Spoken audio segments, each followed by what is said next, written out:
नमस्ते डॉक्टर साहब। नमस्कार। आज बहुत दिनों के बाद में आपका आना हुआ है घर पे, तो मैं ये चाह रही थी कि हम कुछ क्वेश्चंस हैं मेरे दिमाग में, तो उनके प्लीज़ आप सवाल देंगे तो मेरा भी भला होगा, लोगों का भी भला हो जाएगा। बिल्कुल। तो लेट अस टॉक।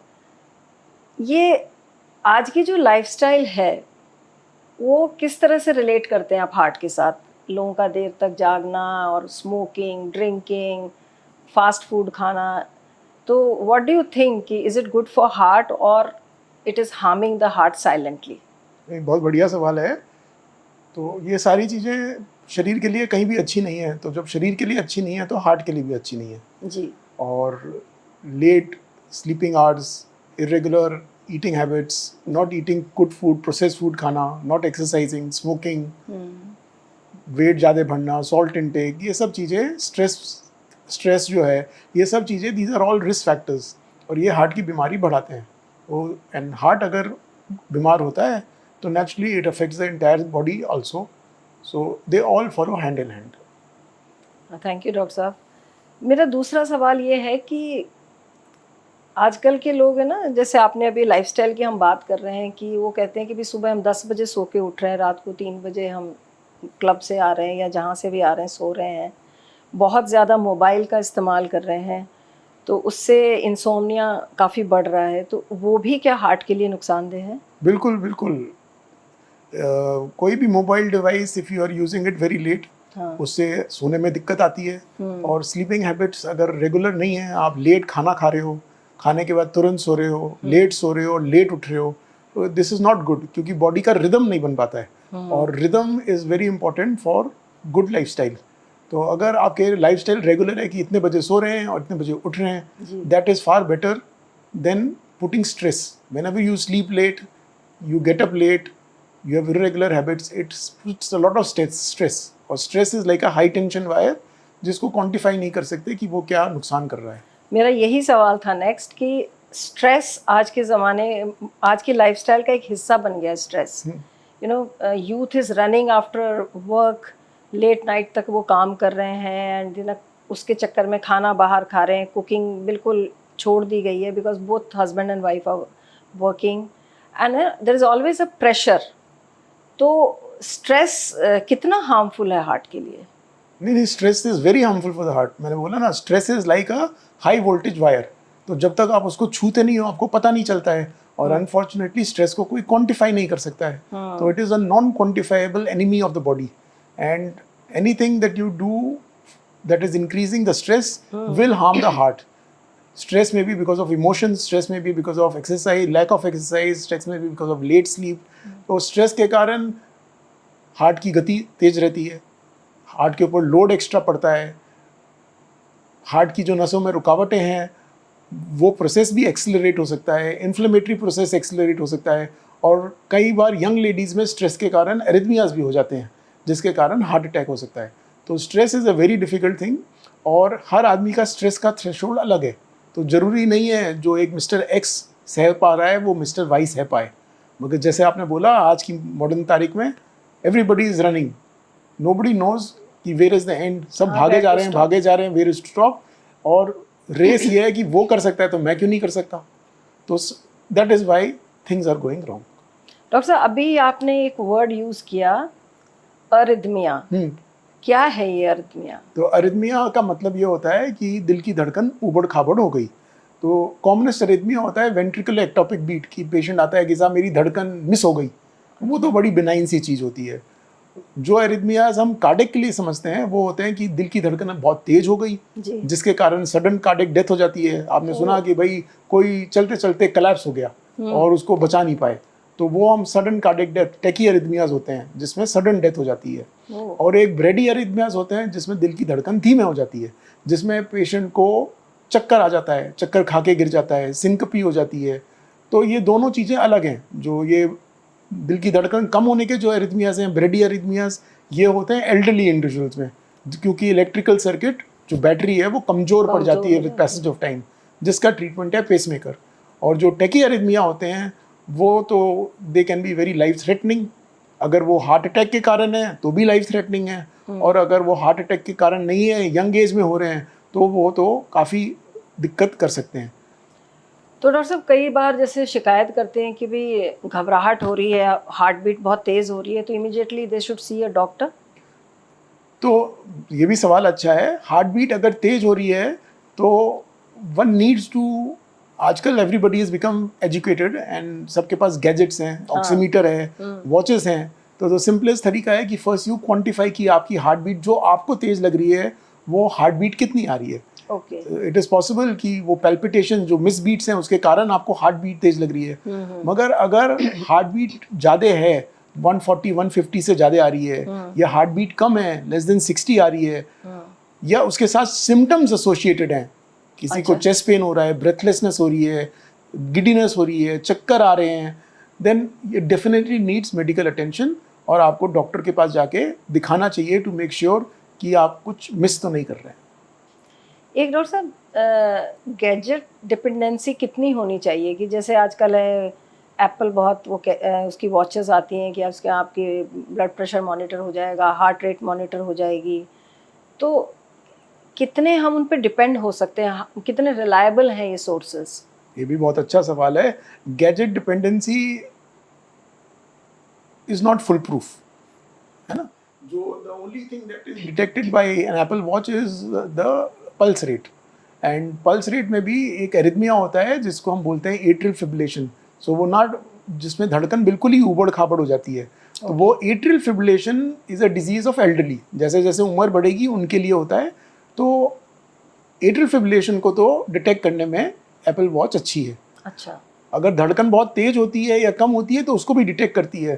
तो but they are not foolproof. तो ये नहीं होना चाहिए कि जैसे लोग करते रहते हैं कि वो अपनी हार्ट बीट ही मॉनिटर करते रहें और डॉक्टर को फोन करें कि साहब मेरी पल्स 110 हो गई, अब क्या करूं। तो it should not become, you should not become a hypochondriac. It is just a gadget for helping you as a guideline, and in people who are very elderly it is a good thing, because कुछ event होता है तो वो एक emergency call भेज सकता है to your near and dear to come and check on you, but it can not be use for treatment and it is not a replacement of the doctor. तो doctor sir you are saying elderly, तो आप कुछ बता सकते हैं कि किस as में जाके ये चीज़ें ज़्यादा बढ़ती हैं, और आज की डेट में क्या वो आजकल कौन सी एज है क्योंकि आजकल मैं देख रही हूँ कि हर चीज़ बहुत जल्दी जल्दी होने लगी, हार्ट अटैक्स भी यंगस्टर्स में हो रहे हैं। तो ये कैसे पता चले कि ये एज हो गई हमारी, अब तो हमें केयरफुल होना चाहिए? तो हर चीज़ के लिए अलग हो गया। अगर हम एरिथमियाज के लें फॉर एल्डरली तो I think the cut off figure में भी 70-75 साल। और अगर आप कहें कि भाई हार्ट अटैक जो जल्दी हो रहे हैं तो वो थोड़ा अलग रीज़न हो गया, क्योंकि उसमें एक स्ट्रेस आ गया, फूड फैट्स आ गए, लैक ऑफ एक्सरसाइज आ गई, लैक ऑफ स्लीप आ गई, लेट स्लीप आ गई, स्मोकिंग, एंड क्योंकि किसी को टाइम नहीं है मेडिकल चेकअप कराने के लिए, पता करने के लिए भाई मेरा बीपी ठीक है नहीं ठीक है, डायबिटीज़ तो नहीं हो गई, कोलेस्ट्रॉल तो नहीं हो गया, तो लैक ऑफ चेकअप्स। तो ये सब कॉम्बिनेशन करके is causing heart events to occur earlier. Doctor साहब कई बार न्यूज़पेपर्स में पढ़ा है कि कोई एक्सरसाइज कर रहा है वहीं डेथ हो गई, या एक्सरसाइज करके आके बाहर सीढ़ी पे बैठा, वहाँ बैठे बैठे ही वो बैठा ही रह गया एंड कि भी कार्डियक अरेस्ट हुआ। तो ये क्या रीज़न है, ऐसा क्यों हो सकता है? वेरी गुड, ये भी अच्छा सवाल है। जो ये सडन डेथ हो रही हैं, ये अगर आप ध्यान से देखें तो जनरली ये उन लोगों में हो रही हैं जिनमें कोई ना कोई प्री एग्जिस्टिंग प्रॉब्लम होती है which is not getting treated correctly. तो एक तो ये है कि आपके पास प्री एग्जिस्टिंग डिजीज़ है मगर आप उस पर ध्यान नहीं दे रहे हैं, आपके पास बीपी है, आपके पास हार्ट की प्रॉब्लम है, तो आप उस पर ध्यान नहीं दे रहे हैं, उसको एडिक्वेटली मेडिकली ट्रीट नहीं कर रहे हैं, और जब भी आप कोई स्ट्रेस करते हैं, एक्सरसाइज करते हैं, वो हार्ट सपोर्ट नहीं करता है, इसलिए आपका सडन डेथ हो सकती है। दूसरा है कि that's happening in young people. Young people में रीज़न ये हो गया कि you are doing exercise which is disproportionate to your body. लोग चाहते हैं कि मैं 100 किलो उठा लूँ, बोल रहे हैं और तेज दौड़ो और तेज दौड़ो और तेज दौड़ो, तो people are doing an exertion which is supranormal, and whenever you try to do an exercise which is supranormal or you lift excess of weights, again आप हार्ट को स्ट्रेस दे रहे हो, और स्ट्रेस में क्या आएगा, अरिथमिया हो सकता है, क्योंकि whenever you exercise adrenaline release होती है। अब वो adrenaline release is a secondary mechanism to compensate for the effort, but अगर वो एड्रेनलिन रिलीज बहुत ज़्यादा हो जाए and you are sensitive, it can cause an arrhythmia. तो जो सडन डेथ्स होती है पोस्ट एक्सरसाइज वो टैकी एरिथमिया के कारण है। ओके। एंड नॉर्मली वो नॉर्मल हार्ट में नहीं होती हैं। उस पर्सन को कोई ना कोई अंडरलाइंग डिजीज है जो पता नहीं चली है, जैसे किसी को हाइपरट्रॉफिक कार्डियोमायोपैथी है, बिना एको करे डायग्नोज नहीं होती है, या किसी को कुछ और छोटा मोटा एरिथमिया होता है जो पता नहीं चलता। तो कोई अंडरलाइंग प्रेसिपिटेटिंग फैक्टर है with disproportionate stress that can cause sudden cardiac death. जैसे मैं बोल रहा था कि लेडीज, यंग लेडीज में एमआई हो जाता है जबकि ladies are protected, but that is because of stress. वो स्ट्रेस के कारण एड्रेनलिन रिलीज होती है, तो it causes severe arrhythmias that can precipitate a heart attack. आप एंजियोग्राफी करो तो बिल्कुल नॉर्मल होती है। ओह, ओके। तो डॉक्टर साहब, जैसा कि मेरा प्रोफेशन है, I am into prenatal yoga practices and I am specialised in this. तो उसमें एक औरत जब प्रेग्नेंट होती है तो उस वक्त उसके हार्ट पे क्या प्रेशर पड़ता है? Because naturally her weight is, she is putting on lot of weight and natural जो भी उसकी ड्यूटीज़ हैं, जो भी आजकल तो उनकी ड्यूटीज़ डबल होती हैं, they are working also and they are supporting the house also. तो आपने बिल्कुल ठीक फरमाया कि प्रेगनेंसी में लेडीज को काफ़ी स्ट्रेस पड़ता है और जो ब्लड वॉल्यूम होती है वो लगभग 50% बढ़ जाती है। बढ़ जाती तो जब वॉल्यूम बढ़ेगी तो मतलब हार्ट के ऊपर लोड बढ़ गया, हार्ट को ज़्यादा मेहनत करनी है, ज़्यादा मोर सीवियर कॉन्ट्रैक्शंस, हार्डर कॉन्ट्रैक्शंस। कुछ लेडीज में बीपी भी बढ़ जाता है, विच में बी ट्रांजिएंट और permanent. So all these factors put a lot of extra work on the heart. But normally अगर लेडी को कोई प्री एग्जिस्टिंग हार्ट डिजीज़ नहीं है तो वो टॉलरेट करके निकल जाती हैं। बट अगर उनको कोई प्री एग्जिस्टिंग हार्ट डिजीज़ है जो डिटेक्ट नहीं हुई है, जैसे कोई वैल्व पैथोलॉजी है या प्री एग्जिस्टिंग लेबाइल हाइपरटेंशन है या उनको हाइपोथायराइडिज्म या हाइपरथायराइडिज्म है, तो इन लोगों को प्रॉब्लम थोड़ी ज़्यादा होती है because of these alterations in blood volume. And when they have these alterations because of the stress, वो सिम्टोमेटिक हो जाते हैं। तो कॉमनेस सिम्टम में भी कि दे हैव डिस्प्रोपोर्शनेट पैल्पिटेशन हो गए, ब्रेथलेसनेस हो गए, चेस्ट पेन अधिकतर लोगों को नहीं होना चाहिए। चेस्ट पेन अगर हो रहा है तो it requires medical attention. And most of these symptoms pregnancy के बाद विद इन 4 to 6 वीक्स जब ब्लड वॉल्यूम वापस रिग्रेस होता है तो ठीक हो जाता है। डॉक्टर साहब, जब आप एंजियोप्लास्टी करते हैं तो कुछ मेडिसिन प्रिस्क्राइब करते हैं, तो वो क्या हमेशा लेनी होती है या सर्टेन पीरियड के बाद में उन्हें बंद कर देना चाहिए? बहुत अच्छा सवाल है, आई थिंक ये पेशेंट्स के लिए इम्पोर्टेंट है। एंजियोप्लास्टी का क्या इंडिकेशन है ये बहुत इंपॉर्टेंट है कि वो हार्ट अटैक के बाद हुई है या वो रूटीन डिटेक्शन में किसी को हार्ट अटैक नहीं था तो एंजियोग्राफी हो गई, एक ब्लॉकेज आया है जिसका इलाज हुआ है। जी।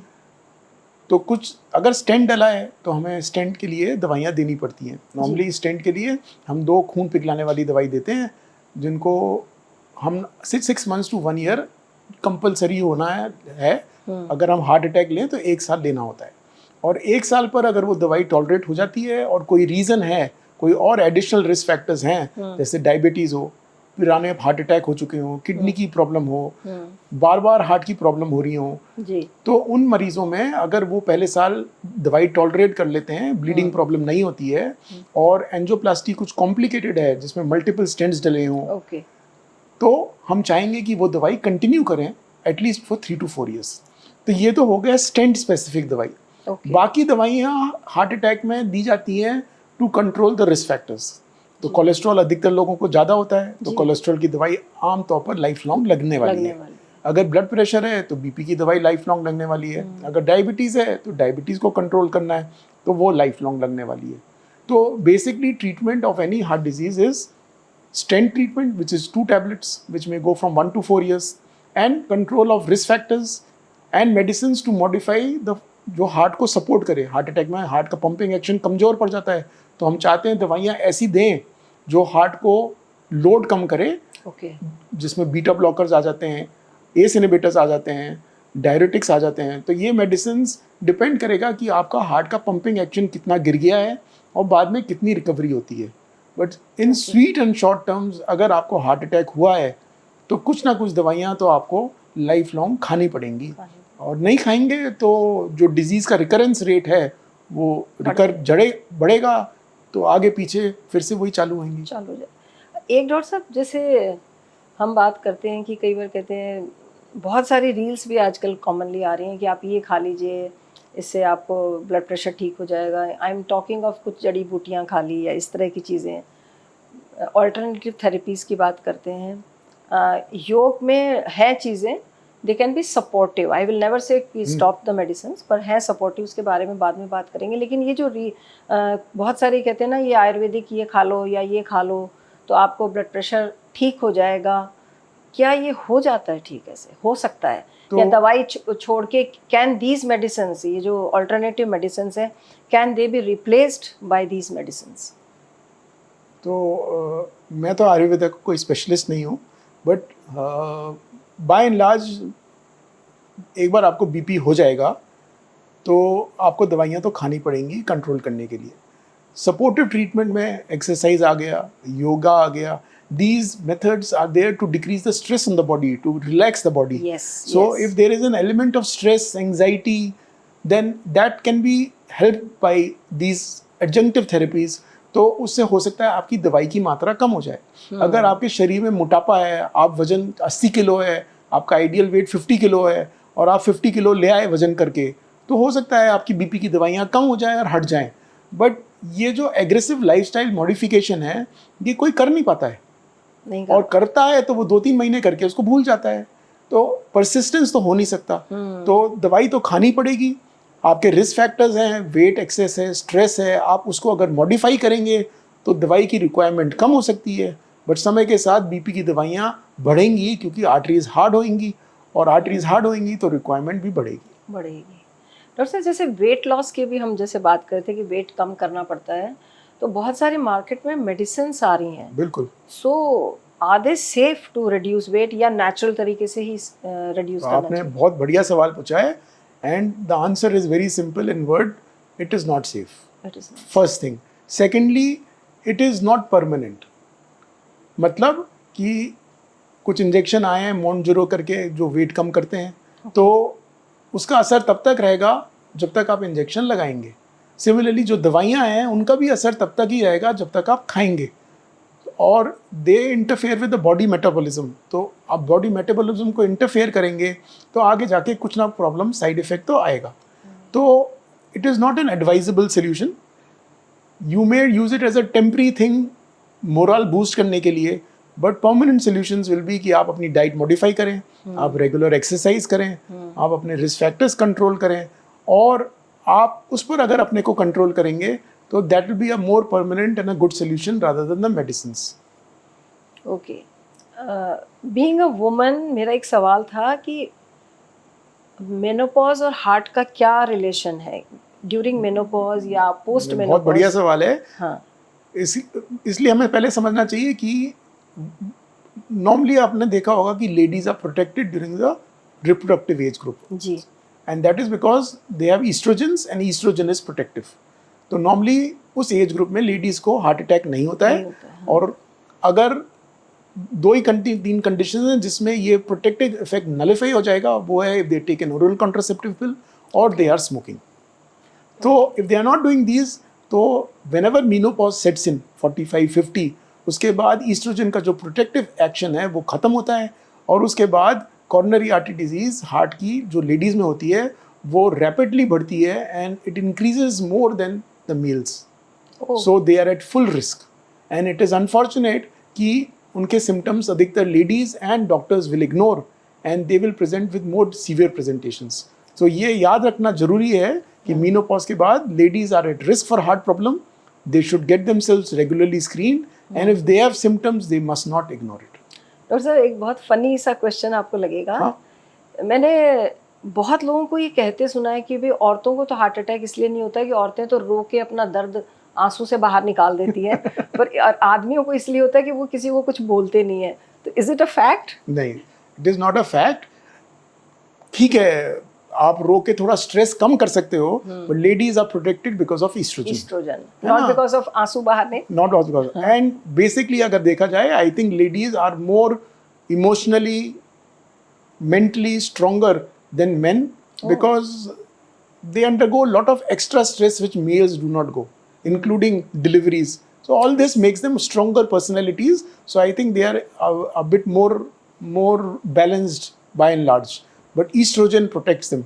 इसलिए once the estrogen effect is over, in the menopause phase, they rapidly come back to the same level as adult as males, and that is why the incidence is increasing.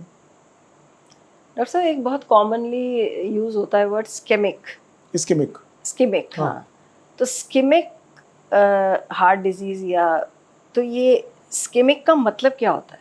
Ischemic का मतलब है कि आपका for heart में ये हो गया कि भाई हाँ, हार्ट heart की के ब्लड सप्लाई कम हो गई। तो शरीर को चलाने के लिए देयर इज ब्लड, और ब्लड आपका गंदा ब्लड होता है और आपका साफ ब्लड होता है। जी तो हार्ट से गंदा ब्लड लंग्स में जाता है, वहाँ ऑक्सीजनेट होता है, और बाद में वही हार्ट से पूरी बॉडी में पंप होता है जी oxygenated blood which supplies nutrition and oxygen. जी तो इसी तरह हार्ट को भी उसकी अपनी न्यूट्रिशन और ऑक्सीजन चाहिए। जी। तो हार्ट की 3 आर्टरीज होती हैं, उन आर्टरीज में जब रुकावट हो जाती है तो वो हिस्सा ऑफ ब्लड जो 3 आर्टरीज का जो सप्लाई एरिया है उसमें ब्लड सप्लाई कम होने के कारण पेशेंट को वार्निंग सिम्टम मिलता है कुदरती कि ही में हैव चेस्ट पेन, दर्द हो गया छाती में, किसी को सांस भर गया, किसी को चक्कर आ गए। तो ये जो वार्निंग सिम्टम्स हैं इसको हम बोलते हैं इस्केमिक सिम्टम्स। एंड ये एक ब्रेक है, एक भगवान ने आपको एक अलार्म दे रखा है, वार्निंग अलार्म, कि भाई ये तकलीफ हो रही है तो आप सावधान हो, इस एक्सरसाइज को बार बार मत करो और डॉक्टर को पकड़ो। तो ये तभी होएगा जब नस के अंदर 70% से ज़्यादा रुकावट होगी। ओके तो 70% के नीचे रुकावट सिम्टम्स नहीं होते हैं। तो सडनली किसी की आप एंजियोग्राफी करो, पूछता है साहब ये इतनी जल्दी रुकावट कहाँ से हो गई? वो जल्दी नहीं हुई है, रुकावटें सब में धीरे धीरे धीरे धीरे बन रही हैं। आप लाइफस्टाइल मॉडिफाई करते हो, रिस्क फैक्टर्स कंट्रोल करते हो तो सिग्निफिकेंट रुकावट देर से आती है, आप नहीं करते हो तो वो जल्दी से आती है। जल्दी से। डॉक्टर साहब कई बार मेरे भी चेस्ट में पेन होता है, मैंने आपको दिखाया भी है। तो क्या हर हार्ट पेन या हर चेस्ट पेन मतलब हार्ट से रिलेटेड ही होता है? नहीं, Is it सवाल अच्छा है। angina? हाँ। नहीं, सवाल बहुत अच्छा है। आपको ये समझना चाहिए कि छाती में जो दर्द होता है it can be related to any of the organs जो छाती में हैं। One of the most is the heart. Lungs के कारण भी हो सकता है, मसल्स के कारण भी हो सकता है, गैस का पेन हो सकता है, एसिडिटी का भी पेन हो सकता है। बट क्योंकि हार्ट के पेन से आदमी की मौत हो जाती है तो इसलिए आदमी संतुष्टि चाहता है, रीअश्योरेंस चाहता है कि ये पेन हार्ट का है नहीं है। तो हार्ट का पेन टिपिकली ऐसा होता है कि वो छाती के सेंटर में होता है, कंस्ट्रिक्टिव होता है, भारीपन होता है।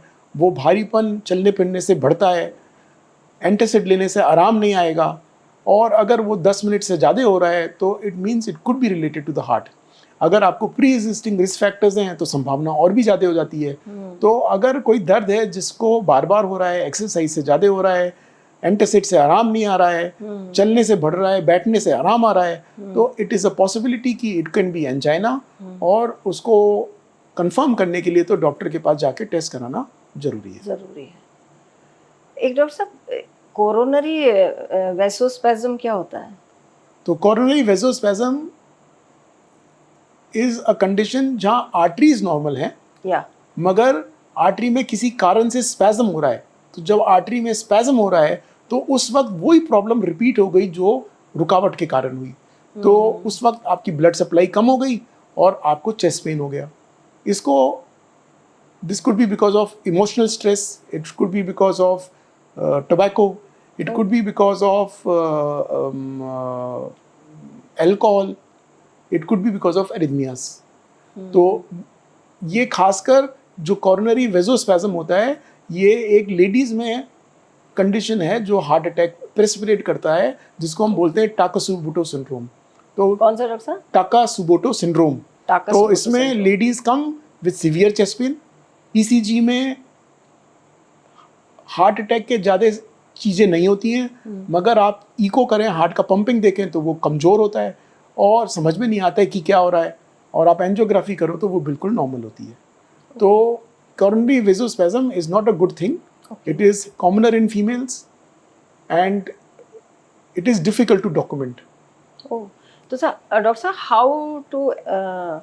How can a woman as a woman I am asking this question कि मैं कैसे पता कर सकती हूँ कि जो मुझे पेन है या डिस्कम्फर्ट आया it is because of this spasm, coronary spasm? तो वही मैंने आपको बोला कि डायग्नोसिस इज डिफिकल्ट। डायग्नोसिस के लिए आइदर ये होना चाहिए कि जब आपको स्पैज्म हो रहा है कोरोनरी वेसोस्पैज्म दर्द के दौरान ईसीजी में चेंजेस आए जो स्पैज्म की दवाई देने से रिलीव हो गए, तो ईसीजी में चेंजेस आए और गए तो वो हो गया कोरोनरी वेसोस्पैज्म। दूसरा होता है कि भाई आप डॉक्टर ने आपकी एंजियोग्राफी करी, एंजियोग्राफी नॉर्मल है, तो एंजियोग्राफी नॉर्मल होने के बाद एक टेस्ट होता है अर्गोनोविन टेस्ट। आपने वो दवाई दी कॉर्नरी आर्टरी में और स्पैज्म को प्रोवोक किया, और स्पैज्म आ गया तो डायग्नोसिस कंफर्म हो गया।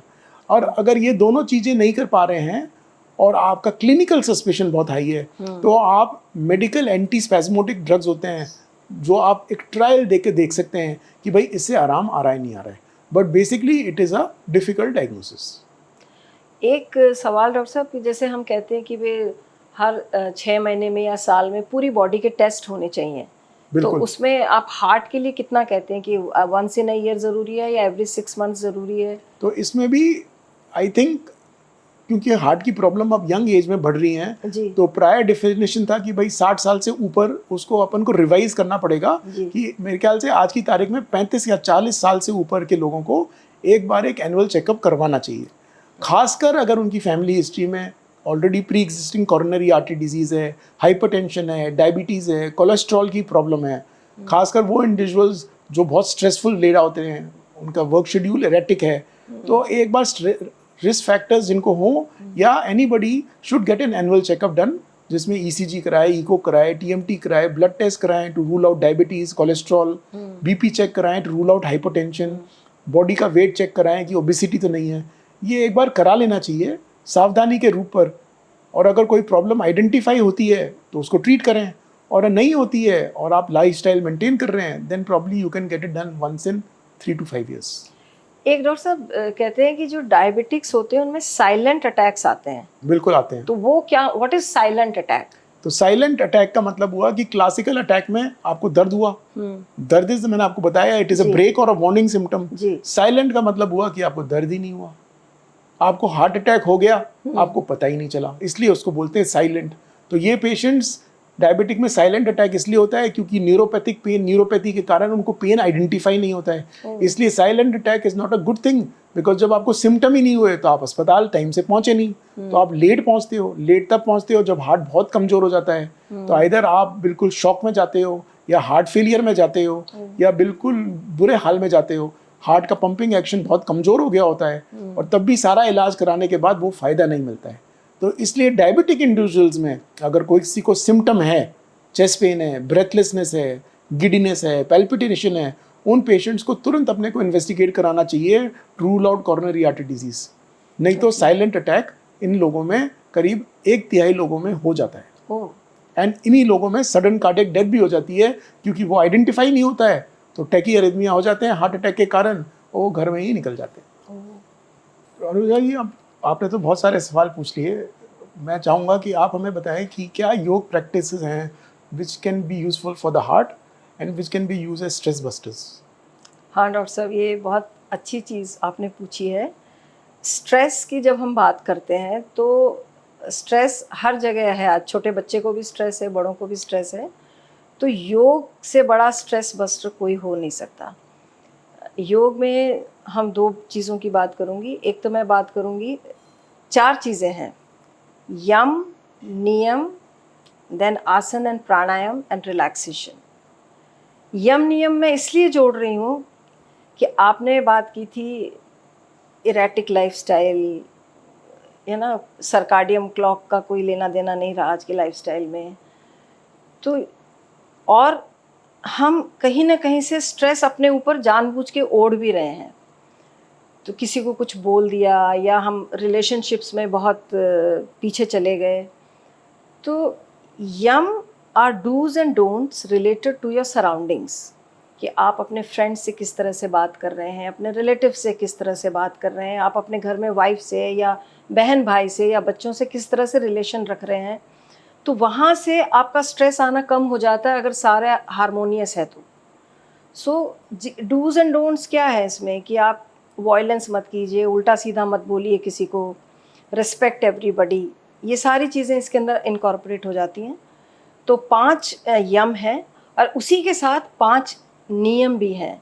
तो नियम क्या है? Niyama are dos and don'ts related to our own self, कि आप समय पे उठिए, समय पे आप तैयार होइए, थोड़ा सा जिसे भी आप मानते हैं, जो एक सरेंडर का भाव लेकर के आइए, जिससे आपकी ईगो पैसिफाई होती है, एंड स्वाध्याय कीजिए, और एक्सरसाइज थोड़ा सा उसके अंदर जोड़िए अपने अंदर। अननेसेसरी होर्डिंग मत कीजिए कि भाई हाँ मेरे पास भगवान ने दे रखा लेकिन मुझे और ज़्यादा चाहिए तो मैं तेरा भी ले लूँ और तेरा भी ले लूँ। तो ये सारी चीज़ें जब हम, तो पहले तो हमारे नियम क्या हो जाते हैं, क्या समय पे उठना, समय पे सोना, समय पे खाना, सही सात्विक भोजन का करना। सात्विक भोजन का मतलब है घर का बना हुआ सिंपल सादा खाना, दाल चावल रोटी सब्जी।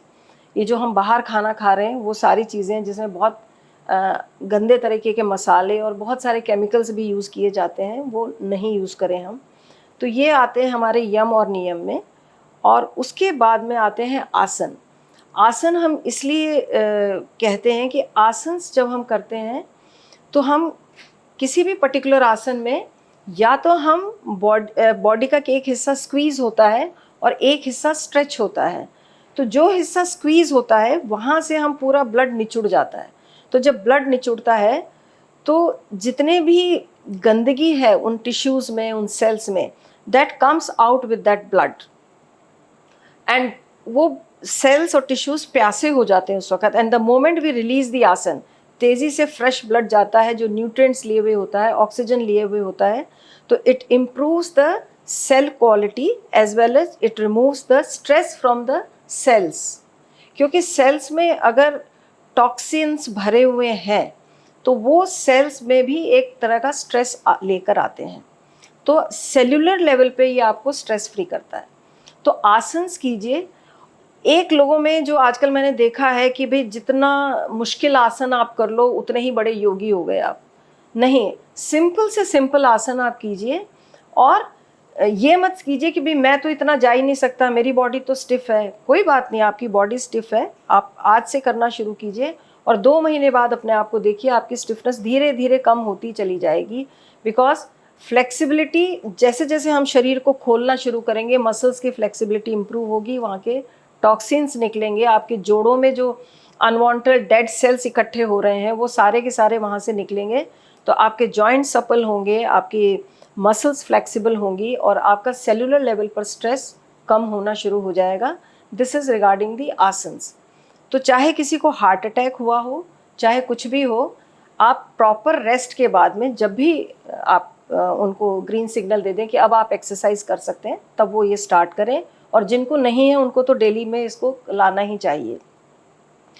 अभी हम बात कर रहे थे एड्रेनल रश की बात कर रहे थे, स्ट्रेस की बात करें। तो जब स्ट्रेस होता है तो sympathetic nervous system gets aggravated, तो सिंपैथेटिक सिस्टम को पैसिफाई करने के लिए and sympathetic and parasympathetic nervous system को इक्विलिब्रियम में लाने के लिए we have a beautiful exercise, beautiful breathing practice which is known as anulom vilom pranayama. Anulom vilom pranayama आपने देखा होगा, दोनों नाड़ियों से हम सांस लेते भी हैं और छोड़ते भी हैं। तो यानी हमारी सूर्य नाड़ी और चंद्र नाड़ी, जो कि योग की भाषा में कहा जाता है, when we talk into medical terms it is sympathetic and parasympathetic nervous system, उनको दोनों पे वो इक्वली काम करती है। And if you do it for 5-10 minutes it will bring it into equilibrium. And the moment it is into equilibrium, आपकी heart rate, आपका blood pressure सब नॉर्मल होना शुरू हो जाते हैं and one feels very relaxed and stress free. फिर तो ये तो हो गया एक पर्टिकुलर प्राणायाम जिसकी मैं बात कर रही हूँ, अनुलोम विलोम, जो सबको करना चाहिए। और इसमें ऐसा नहीं है, एक बीमार आदमी भी लेटे लेटे कर सकता है, कोई हार्ट पेशेंट भी कर सकता है। और दिस इज़ द प्राणायाम जिसके अंदर ना कोई बॉडीली मूवमेंट है, ना कोई फेशियल एक्सप्रेशंस है, ना कोई सांस इस तरीके से लेना है। इट इज़ वेरी जेंटल, इतनी धीमी गति में श्वास लेना चाहिए कि आपके खुद के कानों को भी सुनाई ना दे। So it doesn't exert any pressure on your body और heart. Then comes relaxation. Relaxation is a very important thing. तो एक तो हम लोगों के हार्ट बेंच होती है, उसका नाम ही हार्ट बेंच है, उस पर हम उसको लिटाते हैं एक इंसान को। उसको कितनी भी एंग्जाइटी हो, कितना भी घबराहट हो रही हो, पैल्पिटेशन हो रहा हो, द मोमेंट ही और she lies down on that heart bench, वो बिना कुछ किए सिर्फ लेटे लेटे कंप्लीटली रिलैक्स हो जाता है। वेगल टोन इम्प्रूव हो जाती है, your mind is completely relaxed and जो स्ट्रेस बस्टर हॉर्मोन्स हैं वो रिलीज़ होना शुरू हो जाते हैं। तो इस धीरे धीरे वो आदमी कम्प्लीटली रिलैक्स हो जाता है and it takes you to meditation, that is auto meditation. आपको मेडिटेशन के लिए कोई एफर्ट नहीं करना है, automatically your body is going into meditation and your body is put into the state of rest and digest, complete rest हो जाता है बॉडी का। एक हम करवाते हैं शवासन। तो शवासन जब हम करवाते हैं उस that is also very good for as a stress buster. And then is yoga nidra. तो योग निद्रा, अनुलोम विलोम प्राणायाम, जिसको कि हम नाड़ी शोधन प्राणायाम भी कहते हैं, ये दोनों बहुत इम्पॉर्टेंट है फॉर ए हार्ट पेशेंट और इन जनरल फॉर एवरीबडी। जो जिम भी जा रहे हैं उनको मैं यही कहूँगी कि मैं ये नहीं कहूँगी आप जिम जाना बंद कर दीजिए, हफ्ते में 3 दिन जिम जाइए, 3 दिन योग प्रैक्टिसेस कीजिए, एक दिन आप और कोई एक्टिविटी, कोई स्पोर्ट्स है, कोई स्विमिंग है, इस तरह की एक्टिविटी कर सकते हैं। तो योग बहुत इम्पॉर्टेंट है। और मैं तो ये कहती हूँ कि जब बच्चा 6 साल का होता है तभी से सिखाना शुरू कर दीजिए and it will take your life in a very smooth way. And आपकी जो हार्ट प्रॉब्लम्स हो या डायबिटीज़ हो या ब्लड प्रेशर हो, इन सब को बहुत स्मूथली एड्रेस करती है। एंड आपकी जो मेडिसिन की डोज आप ले रहे हैं उसको ज़्यादा बढ़ने नहीं देती है। It becomes a very supportive thing. So we work in tandem with the doctors ने मेडिसिन दी, वो मेडिसिन बार बार बढ़ानी नहीं पड़े, रादर ऐसी स्थिति आ सकती है कि डोज थोड़ी सी कम भले ही करनी पड़ जाए, पर वो बढ़ने की स्थिति नहीं आती है अगर आप रेगुलरली ये प्रैक्टिसेस कर सकते हैं, करते हैं तो फर्स्ट इज आप या अपने आसपास स्ट्रेस मत डेवलप होने दीजिए, खुद की लाइफस्टाइल में नियम लाइए, समय पे सोना, समय पे उठना, टीवी जो है वो देर तक नहीं देखना, खान पान में सात्विक भोजन, बाहर का खाना कम से कम खाना एंड रेगुलर योग प्रैक्टिसेस। योग का मतलब है आपको आसन भी करने हैं, आपको प्राणायाम भी करना है और आपको डीप रिलैक्सेशन भी करना है। और अगर आपके पास टाइम कम है और किसी दिन आप बिजी हैं तो आप 21 बार ओम चैंटिंग कर लीजिए आंखें बंद करके तसल्ली से। You see where your mind is at peace completely. बहुत बढ़िया, थैंक यू वेरी मच। और क्या पूछना है? यहाँ पे आपको थोड़ा सा स्विच देर फॉर मेडिटेशन। और हाँ, हम सारा दिन जब से हम उठते हैं हम लगातार सोचते रहते हैं, बोलते रहते हैं, माइंड हमारा कंप्लीटली बिजी रहता है हर वक्त। तो हमें माइंड को रेस्ट देने की ज़रूरत होती है। तो उसके लिए बेस्ट थिंग इज़ मेडिटेशन। अब मेडिटेशन में आपको कहीं जाके सीखने की ज़रूरत नहीं है। आप 11 बार ओम बोल लीजिए एंड उसके बाद में शांति से बैठ जाइए एंड जस्ट बी साइलेंट। अगर फिर भी आपको लगता है कि बहुत थॉट्स आ रहे हैं तो 10 मिनट अलार्म लगा दीजिए, 10 मिनट तक भ्रामरी कर लीजिए। भ्रामरी में सिंपल हमिंग, कंटिन्यूसली हम, close your eyes and humming करने के बाद 10 मिनट के बाद जब आप रुकेंगे आप कंप्लीटली स्ट्रेस फ्री होंगे, थॉट फ्री होंगे and then sit quietly and sit there for 5 minutes, 10 minutes, 15 minutes, जैसा कि आपको टाइम आपका अलाउ करता है, परमिट करता है, and that is meditation. Very good, excellent. ये जो भ्रामरी आपने बोला है, इसका कोई डिफाइंड मैकेनिज्म है क्या जिससे ये काम करता है?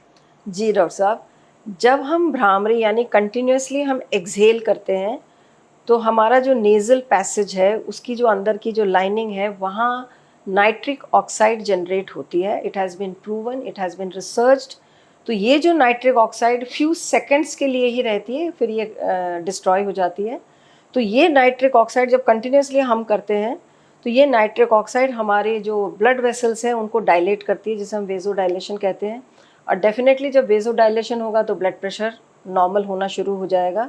ब्लड प्रेशर नॉर्मल होगा तो आपके हार्ट को भी रेस्ट मिलेगा, आपके हार्ट के लिए भी अच्छा है। तो एक तो ये इसका फ़ायदा होता है, डीप रिलैक्सेशन होता ही है। तो हार्ट के लिए humming is also very important because it decreases blood pressure via vasodilation. तो डियर फ्रेंड्स, आज इतने सीनियर कार्डियोलॉजिस्ट हमारे साथ हैं और उन्होंने बहुत अच्छी एडवाइजेस हमको दी हैं। तो जो भी इन्होंने बताया है उन रूल्स को, रेगुलेशंस को फॉलो कीजिए, अपनी लाइफ में अपनाइए और थोड़ी भी कहीं दिक्कत आती है, कहीं भी थोड़ा सा आपको तकलीफ होती है, तो इमीडिएटली डॉक्टर के पास जाके आप उनको चेकअप करवाइए और उस प्रॉब्लम को इग्नोर मत कीजिए। और अपनी लाइफस्टाइल, जैसा कि डॉक्टर साहब ने कहा था, टोबैको, ड्रिंकिंग, स्मोकिंग, इन चीज़ों से जितना बच सकते हैं बचिए और अपनी लाइफस्टाइल को सर्काडियन क्लॉक के अनुसार चलाइए। तो अरुणा जी ने आपको बहुत अच्छा मैसेज दिया है और मैंने आपको समझाया है कि stress is a unquantifiable risk factor. तो योगिक प्रैक्टिस जैसे मैडम ने बताया, अरुणा जी ने बताया है, इसको आप अपनी लाइफस्टाइल में डालिए जितनी जल्दी आप डाल सकते हैं। इसके लिए आपको किसी जिम में जाने की ज़रूरत नहीं है, ये सारी चीज़ें घर पर करी जा सकती हैं एट योर कन्वीनियंस। और अगर आप इसको रेगुलरली अपनी लाइफ में डालेंगे तो इससे आपको सिर्फ फ़ायदा ही मिल सकता है। हो सकता है आपकी दवाइयाँ भी कम हो जाएँ।